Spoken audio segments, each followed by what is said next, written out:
Lutero nació en Eisleben, en Sax, en 1484. Su padre, pequeño empresario de minas de plata de la región, adquirió cierta situación y pudo enviar a su hijo a la Universidad de Erfurt. Un día de 1505, mientras Martín, entonces joven estudiante, volvía desde su hogar hacia Erfurt, fue sorprendido por una violenta tormenta e hizo una promesa. Santa Ana, si me ayudas, me haré religioso. Lo cual hizo en contra de la opinión de su padre. Ingresó a los hermanos de San Agustín de Erfurt, donde se transformó en un religioso escrupuloso. He sido un monje piadoso, puedo afirmarlo.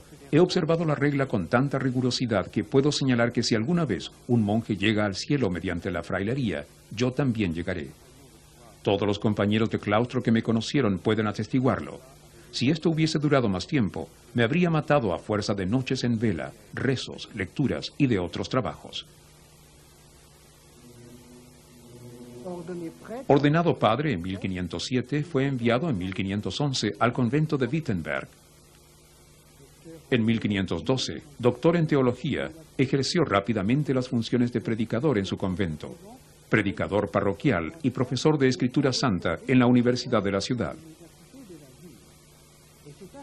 Con este título comentó los 150 salmos de la Biblia, luego los epítetos de San Pablo, y en especial, en 1515-1516, el epíteto de los romanos, transformándose desde entonces en uno de los grandes textos de referencia del protestantismo. El futuro reformador encontró la llave de su doctrina y la certeza de que Dios no es juez, sino Padre. Convencido de que el pecado original corrompió totalmente la naturaleza humana y que desde entonces somos incapaces de merecer el cielo por nuestros propios méritos, Lutero enseñó que es don gratuito de Dios salvarnos, si creemos en Él. No mirará nuestros pecados. Somos y seguiremos siendo pecadores, y por lo tanto ya estamos salvados, es decir, seguros de ser recibidos en el paraíso. Esta doctrina lleva el nombre de justificación por la fe. No obstante, en 1517, predicadores vendían, comillas, indulgencias en Alemania para financiar la reconstrucción de la Basílica de San Pedro en Roma. Estas absolvían algunos pecados y rebajaban una parte de las penas del purgatorio.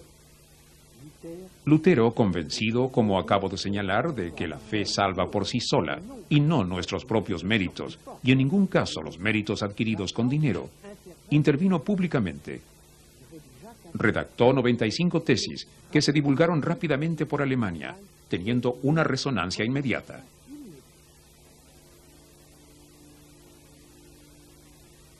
El que da a los pobres o presta a los necesitados actúa mejor que el que compra indulgencias. Antes de tener riquezas superfluas, los cristianos deben preocuparse de lo que necesitan en sus hogares y no malgastar en la compra de indulgencias.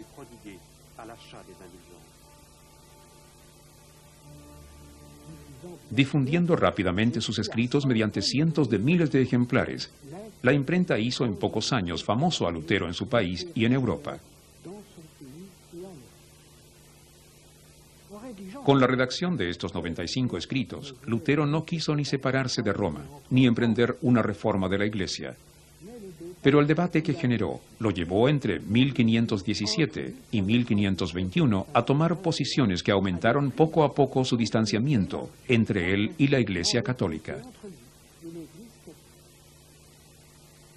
En 1518 y 1519 tuvo que afirmar progresivamente que desde el pecado original, el hombre perdió la libertad de hacer el bien por su propia fuerza, y que la autoridad de la Santa Escritura es superior a la de los papas y los concilios. Luego, en 1520, publicó 3 principales escritos, titulados Llamado para la nobleza cristiana de la nación alemana. Allí reafirma el principio del sacerdocio universal, que señala que todos los bautizados son padres, y no solo los clérigos. Esto significaba cuestionar la jerarquía de la Iglesia católica. El segundo escrito, El cautiverio babilonio de la Iglesia, acusaba a Roma de haber sometido toda la vida cristiana al estrecho control de los sacramentos. Lutero solo reconocía a dos, el bautismo y la cena, es decir, la Eucaristía. Reprochaba a la Iglesia el haber transformado la confesión en un medio de servidumbre de los fieles. El tercer tratado, relativo a la libertad de los cristianos, no era de carácter polémico. Afirmaba que el cristiano debía su libertad a Dios, quien es la fortaleza del alma. En 1521, Lutero completó sus escritos con un tratado. Vuelve a utilizar este título, sobre los votos monásticos, rechazándolos y desestimando todas las órdenes religiosas. Pero para esa fecha ya se había consolidado la ruptura con Roma, y Lutero había establecido los tres fundamentos de la doctrina reformada. Las Escrituras por sí solas, sin las añadiduras de la Iglesia, solo la gracia, es decir, el don gratuito de Dios que nos salva a pesar de nuestras indignidades. Solo la fe, por medio de la cual creemos que Jesús, habiendo muerto, ha borrado todos nuestros pecados. En noviembre de 1520, se publicó en Alemania una bula del Papa León X, declarando heréticas 41 fórmulas sacadas de las obras de Lutero. El 10 de diciembre, este la quemó públicamente en Wittenberg. En abril del año siguiente, Lutero fue llamado a Worms. Ante la Dieta, una reunión de príncipes y de las ciudades libres del imperio, el joven emperador Carlos V estaba presente. Lutero asistió, negándose a retractarse. No puedo ni quiero retractarme, porque no es seguro ni sincero actuar en contra de su conciencia. Que Dios me sea eterno. Amén. Fue puesto en los límites del imperio. Nadie debía recibirlo. Cualquier persona podía matarlo o bien entregarlo a la justicia. Sin embargo, jinetes enviados por su príncipe, el duque Federico de Saxe, lo llevaron y resguardaron en el castillo de Labardo, donde se quedó durante un año, y comenzó la traducción en alemán del Nuevo Testamento. Luego regresó a Wittenberg, donde tuvo una existencia muy plena. El año 1525 fue en particular muy importante para él. Se casó con una ex religiosa, con la que tuvo 6 hijos. Además, tuvo que tomar partido en la Guerra de los Campesinos, que en ese momento se iniciaba en una parte de Alemania. Lo hizo redactando un violento escrito, titulado Contra las bandas saqueadoras y mortales de los campesinos, que luego fue objeto de muchos reproches. Finalmente, siempre en 1525, escribió contra el gran humanista Erasmo, un tratado sobre el siervo albedrío, lleno de fórmulas de manera terminante. Erasmo había afirmado en una obra sobre el libre albedrío que, a pesar del pecado original, el hombre conserva la posibilidad de volcarse por sus propios medios hacia el bien. Lutero, por el contrario, convencido de que el pecado original nos subyugó totalmente hacia el mal, respondió a Erasmo que la voluntad humana no es libre para elegir un maestro. Solo Dios es quien elige si concede a alguien la salvación, o bien, por el contrario, lo deja con Satanás. Es la predestinación. Erasmo siguió siendo católico.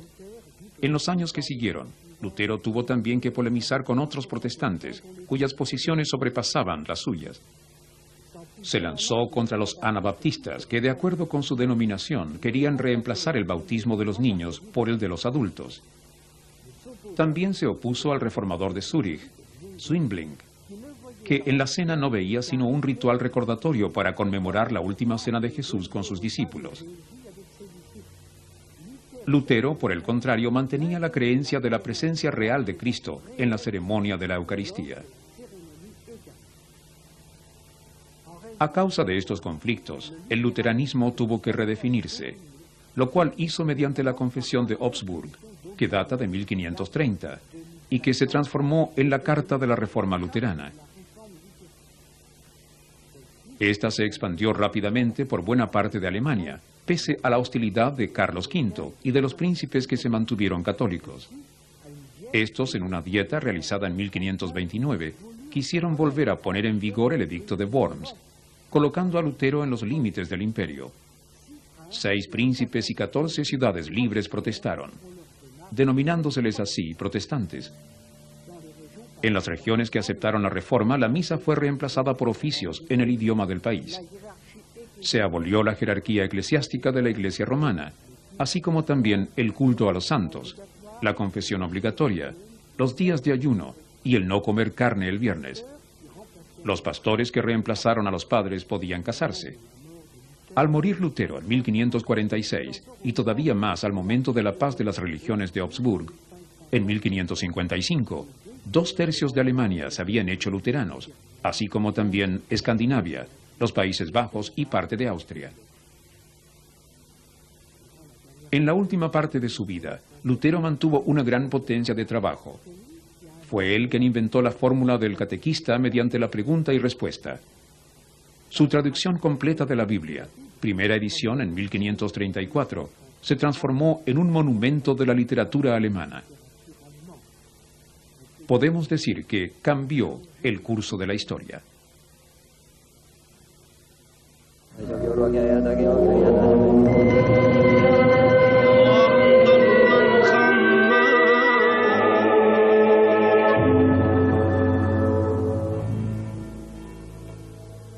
A partir de Lutero, todos los protestantes rechazan el poder del Papa, reconocen solo la autoridad de la Biblia, confirman la justificación por la fe, rechazan el culto de los santos, solo aceptan 2 sacramentos, el bautismo y la cena, y autorizan el matrimonio de los pastores.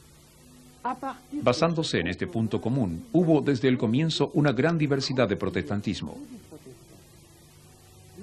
El mismo año en que se colocó a Lutero en los límites del imperio, en 1521, el cura de la Catedral de Zúrich, en Suiza, el rico Zwingling, rompió con la Iglesia católica, arrastrando con él a su ciudad. Condenó el celibato eclesiástico, los votos monásticos, la abstinencia de carne el viernes. Rechazó la organización de la Iglesia católica, y él también conservó solo 2 sacramentos, el bautismo y la cena. Pero en relación con esta, entró en un violento conflicto con Lutero, quien seguía afirmando la presencia real de Cristo en el vino y el pan de la Eucaristía. Zwingling, por el contrario, solo veía en la cena una ceremonia recordatoria. Fue asesinado en 1531, en una batalla entre las tropas de Zúrich y las del Cantón Católico de Suiza. Fue reemplazado por Calvino, el segundo padre de la Reforma protestante. Nació en 1509, en Noyon, Francia. Primero estudió leyes, pero rápidamente se interesó por los problemas religiosos. Hacia 1533 pareciera haber adoptado las ideas de Lutero y participó en su difusión por Francia. ¿Qué cosa puede ser más conveniente para la fe que reconocernos vacuos de toda virtud para ser virtud de Dios? Faltos de todo bien para llenarnos de Él. Siervos del pecado para ser liberados de Él. Ciegos para ser iluminados por Él. Cojos para que Él nos enderece. Débil para que sea Él quien nos sostenga. Despojarnos de toda materia de gloria para que solo Él sea glorificado y nosotros en Él. En 1534 se colocó un manifiesto contra la misa, justo en la puerta del dormitorio del rey. La represión lo obligó a huir a Val, ciudad suiza que también había roto con Roma. En Val, Calvino publicó en 1536 la primera edición en latín de su principal obra, La Institución Cristiana, que debía luego traducirse al francés y engrosar con varias ediciones sucesivas. Será la primera gran síntesis religiosa, escrita en nuestro idioma, constituyéndose en un monumento de nuestra literatura. Cuando Calvino en 1537 llegó a Ginebra, otra ciudad suiza que adoptó la Reforma, fue invitado a quedarse. Sin embargo, en 1539 fue expulsado por las autoridades. Estas juzgaron excesivas sus intrusiones sobre el poder civil. Entonces Calvino se trasladó a Estrasburgo, donde la Reforma había triunfado gracias a un ex dominicano, Alsacien Boulser. La influencia de este fue considerable sobre Calvino, que habría querido quedarse en Estrasburgo. Pero como en 1541 los partidarios de Calvino volvieron a ser mayoría en Ginebra, el reformador aceptó volver, de mala gana, a la ciudad de Le Mans, quedándose de ahí en adelante y donde falleciera el año 1564.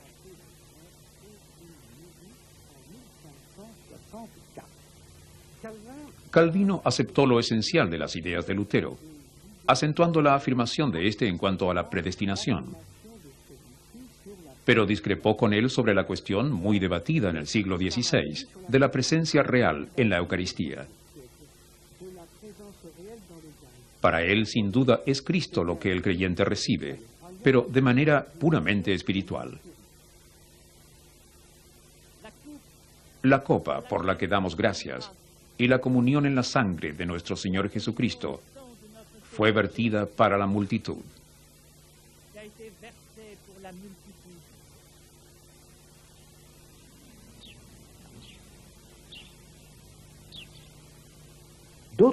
Calvino, por su parte, asigna mayor importancia que Lutero a la organización de la Iglesia, prédica de los pastores, a la instrucción hecha por doctores, custodia de la ciudad por parte de ancianos elegidos, actividad social consagrada a los diáconos, un consistorio compuesto por pastores de Ginebra y por una docena de laicos, doctores, ancianos y diáconos, se encargaron de la vida religiosa de la ciudad, ejerciendo un fuerte control sobre los habitantes. No se toleró ninguna desviación. Michel Serres, que rehusó creer en la Trinidad, fue quemado vivo el año 1553. Gracias a Calvino, Ginebra se transformó en una segunda Roma, contribuyendo muchísimo a expandir y a organizar la reforma protestante en Francia. Cantamos el Salmo 6, la primera estrofa. Señor, que ves la pena donde mi pecado me lleva.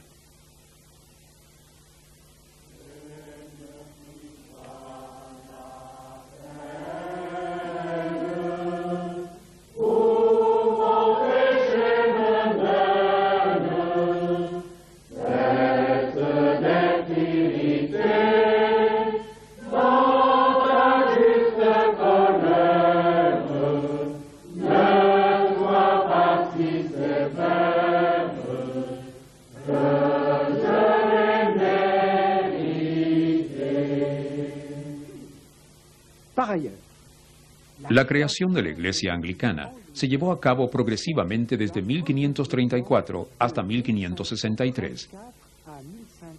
El rey Enrique VIII, que reinara desde 1509 a 1547, primero escribió un tratado en contra de Lutero para defender los 7 sacramentos. Pero ya desde hacía mucho, la Iglesia de Inglaterra vivía con una amplia autonomía respecto de Roma y con una gran docilidad respecto de la autoridad real. Por su parte, el soberano deseaba divorciarse de su esposa Catalina de Aragón, con la que no tenía hijos hombres. El Papa rechazó esta autorización. Entonces, Enrique VIII hizo que el primado de Inglaterra, Cranmer, nominado para esa circunstancia, pronunciara la anulación de su casamiento. El Papa excomulgó al rey, y éste replicó haciendo que el Parlamento votara, en 1534, un acto de supremacía que lo designaba jefe de la Iglesia de Inglaterra. Enrique VIII, que en total tuvo 8 esposas, de las cuales 2 fueron decapitadas, tuvo una política religiosa titubeante. Primero, bajo la influencia de Cranmer, se volcó hacia el luteranismo. Tomó una posición más cercana a la tradición católica, pero sin reanudar nunca relaciones con Roma. En consecuencia, la Iglesia anglicana quedó totalmente sometida al rey, suprimiéndose los monasterios. Sin embargo, conservó la institución episcopal y las ceremonias propias de la Iglesia romana. El sucesor de Enrique VIII, el pequeño Eduardo VI, de 6 años, y que muriera a los 15 en 1553, fue un dócil alumno de Calvino. y durante su reinado la Iglesia de Inglaterra fue en realidad dirigida por hombres con tendencias reformistas de tipo suizas.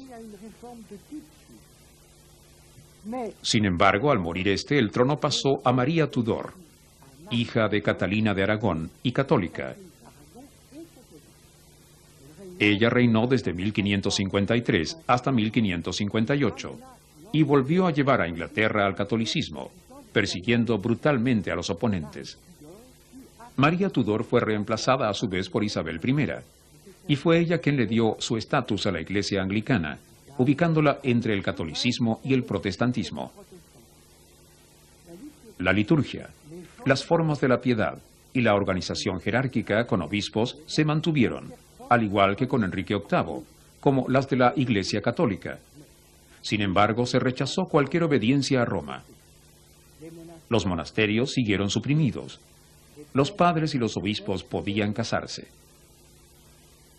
Los 39 artículos definidos por los obispos ingleses en 1563 y que se mantuvieron como la carta doctrinal de la Iglesia anglicana estaban claramente inspirados en el calvinismo.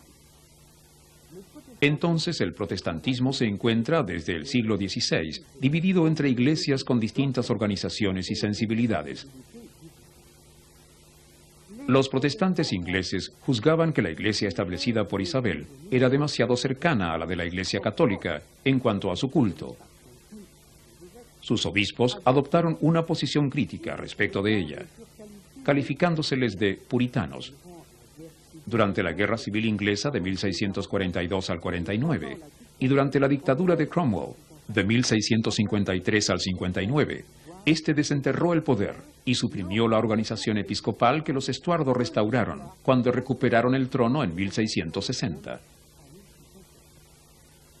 Los puritanos ingleses, perseguidos por las autoridades políticas y religiosas a principios del siglo XVII, emigraron a partir de 1620 hacia lo que es hoy día la región noreste de los Estados Unidos.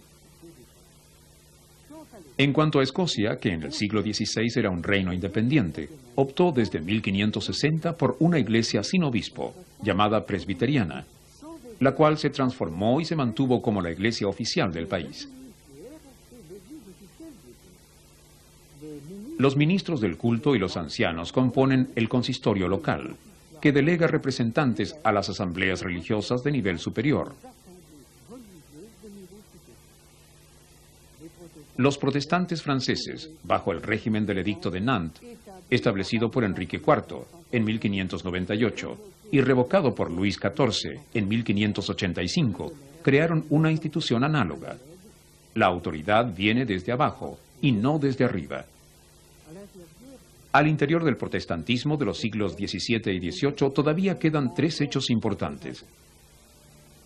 Las provincias unas, que hoy día llamamos Países Bajos, habiéndose rebelado en contra de España, se transformaron el año 1581 en un país reformado, donde un serio conflicto opuso a comienzos del siglo XVII la Iglesia calvinista en el poder con Remontrant, que rechazaban la predestinación y que en un momento fueron perseguidos. También fueron mal vistas en la Inglaterra del siglo XVII las personas calificadas como tembladores o quakers, porque a veces entraban en trance. Rechazaban los sacramentos, el culto e incluso el pastor, y también aportar armas. Emigraron a América del Norte, donde fundaron Filadelfia y el estado de Pensilvania, que lleva el nombre de su jefe, William Penn, muerto el año 1718. Por último, subrayemos la importancia del movimiento metodista, nacido en los años 1730, a partir de la prédica de los hermanos Wesley. El método, entre comillas, de ellos, consistía en predicar al exterior de las paredes e ir al encuentro de las personas en sus lugares de trabajo y casas. El metodismo se declaró independiente de la Iglesia anglicana en 1784. Fue un pastor metodista quien creó en 1865 la Armada del Saludo, que actualmente es muy activa en Francia.